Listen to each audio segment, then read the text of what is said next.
ఆంధ్రప్రదేశ్, తెలంగాణ రాష్ట్రాల్లో ఉన్న తెలుగు వారందరికీ, ప్రపంచవ్యాప్తంగా ఉన్న తెలుగు వారందరికీ, తెలుగుదేశం పార్టీ నాయకులకు మరియు ముఖ్యంగా తెలుగుదేశం పార్టీ కార్యకర్తలకు మా టీడీపీ ఫ్యాన్స్ ఫోరం తరపున నమస్తే, హ్యాపీ న్యూ ఇయర్ మరియు సంక్రాంతి శుభాకాంక్షలు. ఈరోజు రెండు విషయాల గురించి మాట్లాడదాం.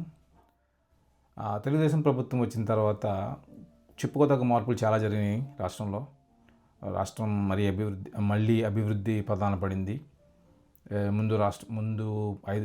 గత 5 సంవత్సరాలుగా జరుగుతున్న అరాచకాలన్నీ జనం ఇప్పుడిప్పుడే మర్చిపోతున్నారు. కాకపోతే రెండు విషయాలు నేను చెప్పాను కదా, అందులో మొదటిది భోగాపురం ఎయిర్పోర్ట్, రెండోది గూగుల్ అన్నది ఒక్క గూగుల్ గురించి కాకుండా ఐటీ సంస్థలన్నింటినీ కలిపి చెప్పుకుందాం.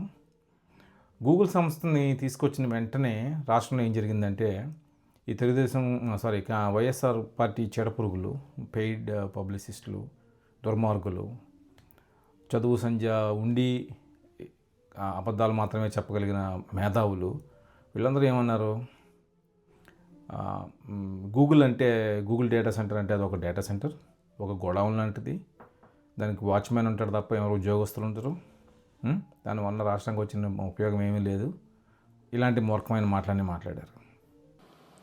ఒక 10,000 మంది ఎంప్లాయీస్ వస్తే నీకు ఎకో సిస్టమ్ క్రియేట్ అవుద్దా, లేకపోతే నువ్వు డేటా సెంటర్ వేర్ హౌస్ కడితే నీకు ఎకో సిస్టమ్ డెవలప్ అవుద్దా? సో దీని మీద ప్రజలు ప్రభుత్వం నుంచి సమాధానం కోరుతూ ఉన్నారు. ఫస్ట్ వారం రోజులు మాట్లాడారు, ఇలాగా దాన్ని నెగిటివ్ చేద్దామని చాలా ప్రయత్నించారు, పని జరగల, జనం అందరూ మూసారు. గూగుల్ అన్న సంస్థ ఒక చిన్న ఆంధ్రప్రదేశ్ రాష్ట్రంలో అద్భుతమైన డేటా సెంటర్ని కడుతుందంటే అది ఎంత ప్రతిష్టాత్మకమైన విషయం అని చెప్పి అందరూ తిట్టడం మొదలుపెట్టారు. ఎవరిని? వైసీపీ వాళ్ళని. ఎందుకు మీరు దాన్ని క్రిటిసైజ్ చేస్తున్నారు, ఎందుకు దాన్ని నెగిటివ్ చేస్తున్నారని.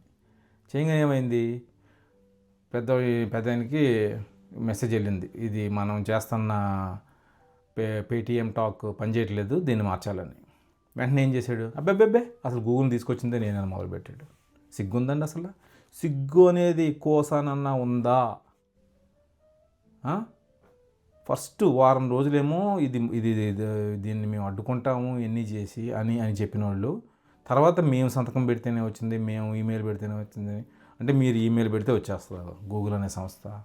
వాళ్ళు ఎన్ని ప్రపోజల్స్ అడుగుతారు, ఎంత డేటా అడుగుతారు, దాన్ని ఎంతమంది వెళ్ళి వాళ్ళని కన్విన్స్ చేయగలిగితే వస్తారో తెలుసా అండి మీకు? అసలు ఐటీ అన్న పదానికి అర్థం తెలుసా మీకు, దుర్మార్గులారా? సో మీకు మెసేజింగ్ రాదు, మీరు ఒక పాలసీ లేదు మీకు. సో ఇది మంచిదా చెడ్డదా అన్నది క్లారిటీ లేదు. మంచిదైతే దాన్ని ఎలా సెల్ చేయాలి, దాని క్రెడిట్ ఎలా తీసుకోవాలి అన్నది క్లారిటీ లేదు. మీకు సంబంధం లేని విషయంలో మీరు మీ వల్ల రూపాయి కూడా బెనిఫిట్ పొందని ఒక సంస్థ ఒక ప్రాసెస్ని మీ ఖాతాలో వేసేసుకుంటున్నారు. అసలు కొంచెమన్నా సిగ్గుందా మీకు? ఇప్పుడు భోగాపురం ఎయిర్పోర్టు తన నోటితో తాను దీన్ని మూయించేస్తాను, దీన్ని రాకుండా చేస్తాను, ప్రాణాలు అడ్డుపెట్టానా దీన్ని ఆపుతాను అని వాగిన మనిషి, సిగ్గులేని మనిషి, ఈరోజు మేం చేస్తేనే వచ్చింది, మేమే కానీ కంటిన్యూ చేసాము అంటాడా? గట్టిగా పోరాడదాం, గట్టిగా నిలబడదాం, కోర్టుకు కూడా పోదాం, కోర్టులో కేసులు వేసినా కూడా గట్టిగా దీన్ని ఆపే కార్యక్రమం చేద్దాం. రానున్న రోజును మన రోజులని మాత్రం చంద్రబాబు నాయుడు గారు కూడా మర్చిపోకూడదు. మనం అందరం కూడా అదే గుర్తుపెట్టుకుందాం. ఇది ఏ రకంగా న్యాయం? ఉన్న విశాఖపట్నం ఎయిర్పోర్ట్ను బాగా ఉన్నదాన్ని వదిలేసి వేరే చోటికి పోయి ఎయిర్పోర్ట్ పేరిట అక్వైర్ చేయాలి అని చెప్పి దిక్కుమాలిన ఆలోచన చేయడం, రైతులు కడుపు కొట్టడం నిజంగా ఎంత మటుకు ధర్మం అని అడుగుతా ఉన్నా.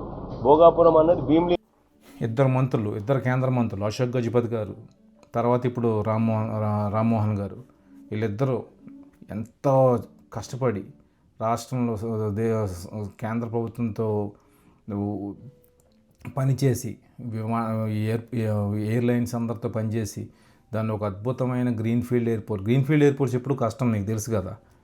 రాజీవ్ గాంధీ ఇంటర్నేషనల్ ఎయిర్పోర్ట్కి అంతే, పాపం కట్టిందేమో చంద్రబాబు నాయుడు గారు, పేరేమో అతను పెట్టారు, కాంగ్రెస్ పార్టీ నాయకుడిది, ఫోన్లు పెట్టారు, దట్స్ ఫైన్, అది ఇప్పుడు అప్రస్తుతం. అలాగే ఇప్పుడు ఈ విజయనగరం ఎయిర్పోర్ట్ కూడా కట్టింది, దీని ప్లాన్ ఆలోచన అంతా బాబు గారిది. ఫస్ట్ దాన్ని ఆపుతానని ఓపెన్గా వీడియోలు ఉన్నాయి, వీడియోలు ఉన్నాయి, కోర్టు కేసులు ఉన్నాయి, మీ మీ మీ లాయర్లు మీరు వేసిన కోర్టు కేసులు ఉన్నాయి. ఇవన్నీ ఉండగా మళ్ళీ సిగ్గు లేకుండా ఇప్పుడు టెస్ట్ ఫ్లైట్ సక్సెస్ అవ్వగానే అబ్బాయి మేమే పెట్టించాము, మేమే కట్టించాము అంటే అసలు ఎంత అన్యాయం అండి ఇది. అంటే జనాలు అమాయకులు అనుకుంటున్నారా, గొర్రెలు అనుకుంటున్నారా మీరు? అలాగే ఎన్టీ రామారావు హెల్త్ యూనివర్సిటీని దాని పేరు మార్చేస్తారు అప్పుడు సిగ్గు లేకుండా. దానికి మీరు ఇటుక కాదు కదా, ఒక సెంటు సహాయం కూడా చేయలేదు. కానీ మీరు కానీ మీ నాన్నగారు కానీ ముందు కాంగ్రెస్ ప్రభుత్వాలు కానీ సిగ్గు లేకుండా పేరు పెట్టేసుకున్నారు. అంటే రాబిన్ అని ఒక పక్షి ఉంటుంది. ఆ పక్షికి పిల్లల్ని సాకడం రాక ఆ గుడ్లు తీసుకెళ్ళి వేరే పొదల్లో పెడద్ది. అలా తయారయ్యారు మీరు కూడా. వేరే పక్షి పొదిగాక తెచ్చి మళ్ళీ పెంచుకుంటుంది. అంటే మీకు చేత కాదు, చేతనైనోడు చేసిన దాన్ని మీకు ఖాతాలో వేసేసుకుంటారు. కొంచెం ఇప్పుడు కన్నా సిగ్గు తెచ్చుకోండి. ప్రజలు గమనిస్తున్నారు అన్నీ, అర్థమైందా? ఈ ఫేక్ ప్రచారాలు, ఈ ఫేక్ న్యూస్లు ఆపుకుంటే వృద్ధిలోకి వస్తారు. లోకేష్ గారు, రామ్మోహన్ గారు, చంద్రబాబు గారు, పవన్ గారు, అద్భుతంగా ఉంది మీ పరిపాలన. ఇలాగే కంటిన్యూ చేయాలని కోరుకుంటున్నాం. మరిన్ని విశేషాలతో నెక్స్ట్ వీడియోలో కలుస్తాం. నమస్తే.